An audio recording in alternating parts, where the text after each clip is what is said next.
Joseph Smith remembered the time leading up to his first vision as a period of intense personal spiritual struggle and trying to decide which church, if any, was true. In his 1832 history, Joseph recounted how, at about the age of 12 years, his mind had become seriously impressed with the all-important concerns for the welfare of his immortal soul. Later in his 1838 history, Joseph remembered that this personal spiritual quest was happening in the midst of an unusual excitement on the subject of religion. Beginning in the place where he and his family lived with the Methodists, this religious excitement soon became general among all the sects and spread throughout that entire region of country until the whole district of country seemed affected by it, and great multitudes united themselves to the different religious parties.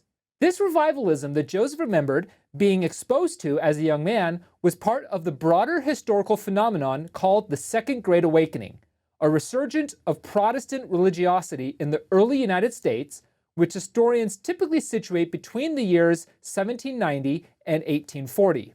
Historical tools cannot prove or disprove if Joseph Smith had visions of heavenly beings during this time, but they can shed light on the historical circumstances that Joseph said prompted him to seek God in prayer and led to the unfolding events of the Restoration.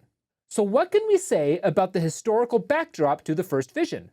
Historical records and primary sources confirm that there was considerable religious activity throughout much of Western New York in the early 1800s.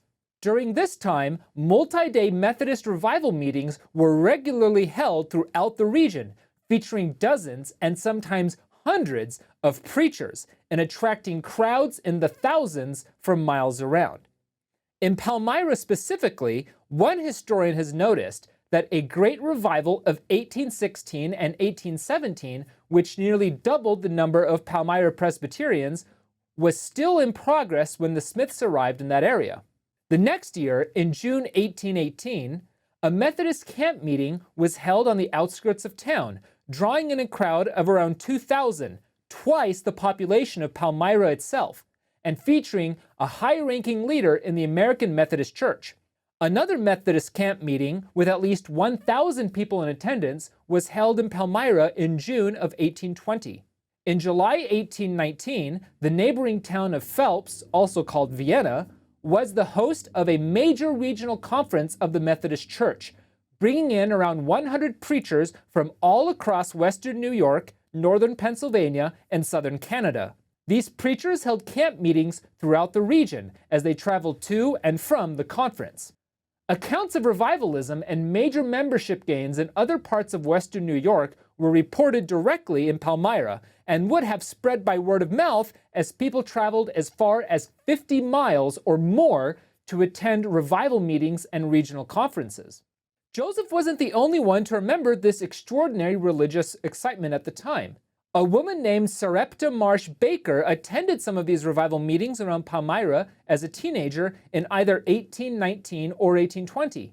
And like Joseph, she remembered these events as a religious cyclone which swept over the region round about. As mentioned, none of this proves that Joseph Smith had a vision, but it does indicate that the historical circumstances he reported surrounding his vision are authentic.